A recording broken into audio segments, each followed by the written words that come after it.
Hello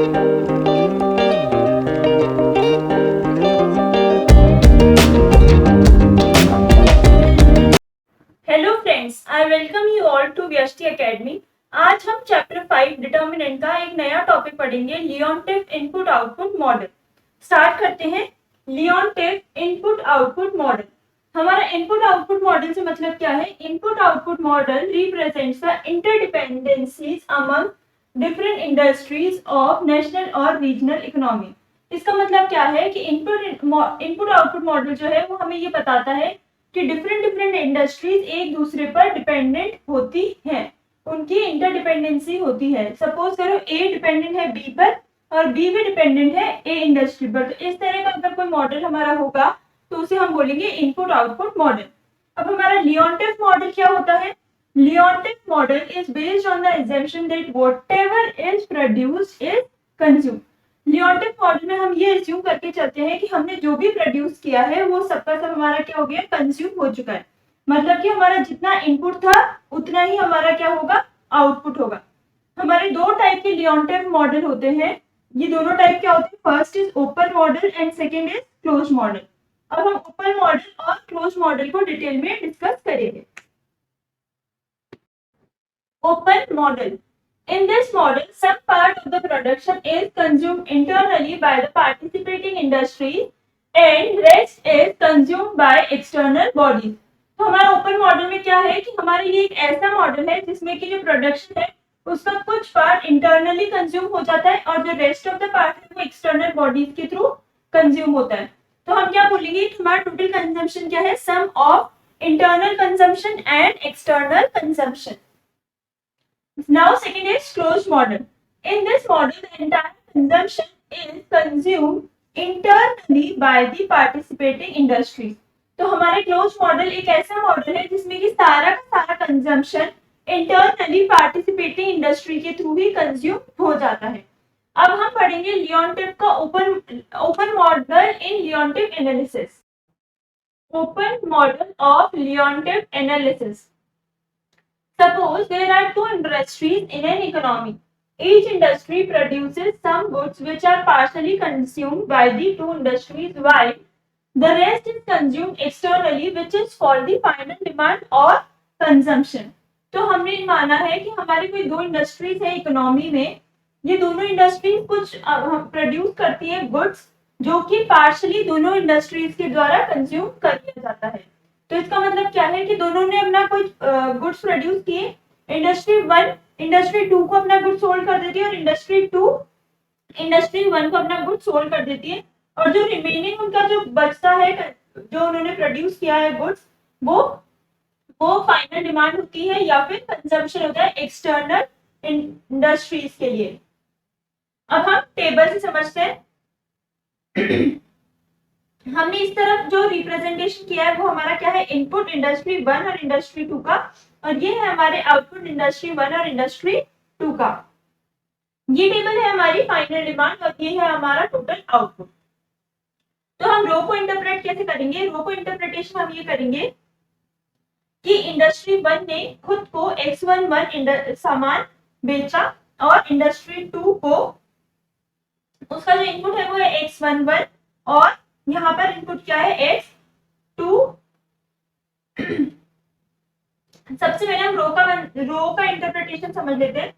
रो में हम क्या देखेंगे कि इंडस्ट्री 1 ने खुद के लिए X11 सामान को यूज किया और इंडस्ट्री 2 का X12 गुड्स को कंज्यूम किया। अब उसकी फाइनल डिमांड कितनी है? C1 और उसका टोटल आउटपुट जो था यूनिट्स जो थी गुड्स की वो कितनी है? X1।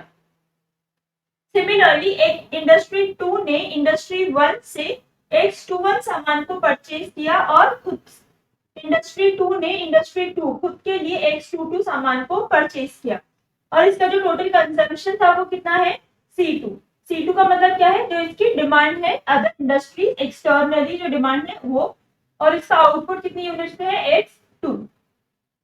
अब हम कॉलम वाइज समझते हैं। कॉलम वाइज हमारा क्या है? X11 का खुद के लिए इनपुट कितना है? इंडस्ट्री 1 का खुद के लिए इनपुट कितना है? X11 और इनपुट इंडस्ट्री 2 के लिए कितना है? X21।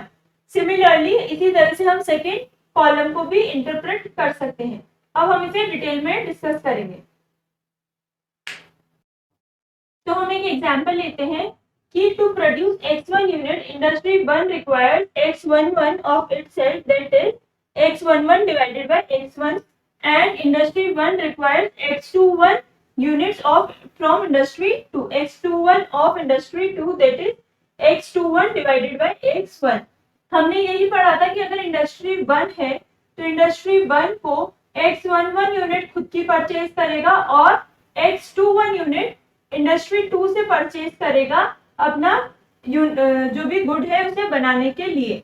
तो हम क्या लिख सकते हैं कि aij is equals to xij divided by xj, that is number of units required by industry J from industry I for 1 unit of production।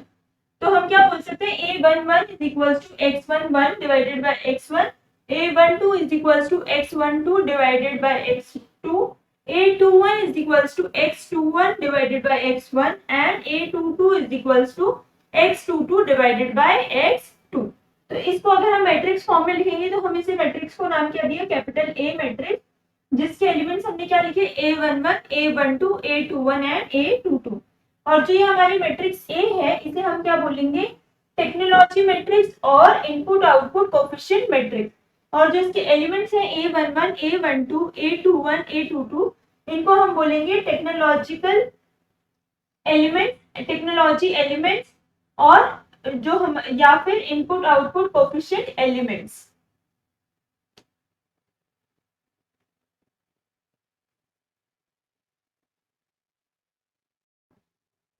Suppose x is equals to y1 y2 is the output matrix. अब हम क्या बोल रहे हैं कि हमारी जो output matrix है उसे हम डिनोट कर रहे हैं x से, और जो हमारी कंजम्पशन थी, जो हमारी डिमांड थी, उसे हमने रिप्रेजेंट किया डिमांड मैट्रिक्स से। और जो हमारी C1 है, C1 is equals to D1 and C2 is equals to D2, ये हमारी वैल्यूज हैं।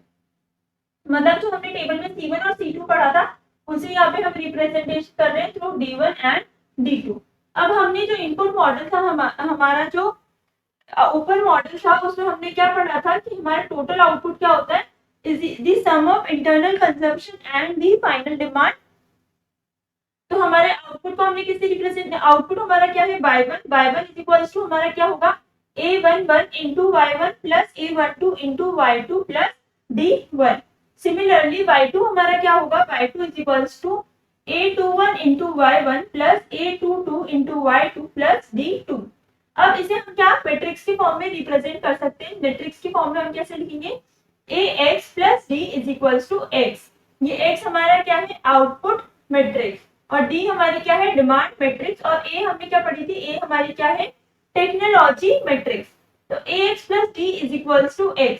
अब हमने क्या किया है, x को आइडेंटिटी मैट्रिक्स से अगर मल्टीप्लाई कर देंगे तो हमारा रिजल्ट चेंज नहीं होगा, तो हमने x को आइडेंटिटी मैट्रिक्स से मल्टीप्लाई कर दिया। अब अगर हम डिमांड की वैल्यू फाइंड आउट करना चाहते हैं तो हमने क्या किया, d is equals to i minus a into x. अब ये i minus a into x हमारा क्या होगा, अगर हमें डिमांड की वैल्यू फाइंड आउट करनी है तो हमें क्या करना होगा, i माइनस a मैट्रिक्स को x मैट्रिक्स से मल्टीप्लाई करना होगा। अब अगर हमारा जो डिटर्मिनेंट है i माइनस a का वो नॉट इक्वल्स टू 0 है, इसका मतलब क्या है, हमारा i minus a determinant i minus a inverse matrix exist करती है। तो हम क्या बोलेंगे, x इज इक्वल्स टू, अगर हमारी ये कंडीशन सेटिस्फाई होती है तो हम क्या बोलेंगे कि x की वैल्यू क्या है, हमारी x which is our output matrix, उसकी वैल्यू क्या है, i minus a inverse into d। जो हमारी मैट्रिक्स होगी of i minus a inverse, उसे अगर हम डिमांड मैट्रिक्स से मल्टीप्लाई करें तो वो हमारी किसकी वैल्यू होगी, आउटपुट की। और जो हमारा i माइनस a है इसे हम क्या बोलते हैं, Leontief matrix. i minus a matrix को हम क्या बोलेंगे, लियोनटिव मैट्रिक्स। a को हमने क्या बोला था, टेक्नोलॉजी मैट्रिक्स, x हमारी है आउटपुट मैट्रिक्स, c है हमारी डिमांड मैट्रिक्स, और i माइनस a है हमारी लियोनटिव मैट्रिक्स। अब हम पढ़ेंगे हॉकिंस साइमन कंडीशन।